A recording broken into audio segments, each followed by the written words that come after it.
परम सुहावन। सावन के महीनमा मधु श्रावण के पावन आयल, मधु श्रावण के पावन आयल। सीताराम मिलन माँ आयल सखी है परम सुहावन। सावन के महीनमा आयल सखी है परम सुहावन।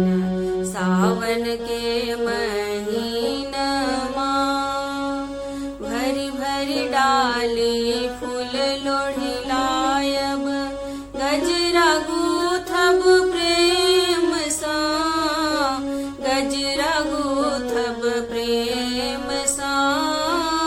गौरी गणपति आजु मनायब, पूजा कर बनी नेम सा, पूजा कर बनी नेम सा। अरहुल फूल लय गौरी पूजब, अरहुल फूल लय गौरी पूजब।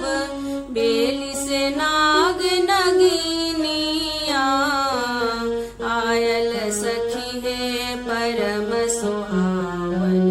सावन के महीनमा आयल सखी है परम सुहावन। सावन के महीनमा केहन सुंदर साज सजल अच, लिखल मैना के पात में, लिखल मैना के पात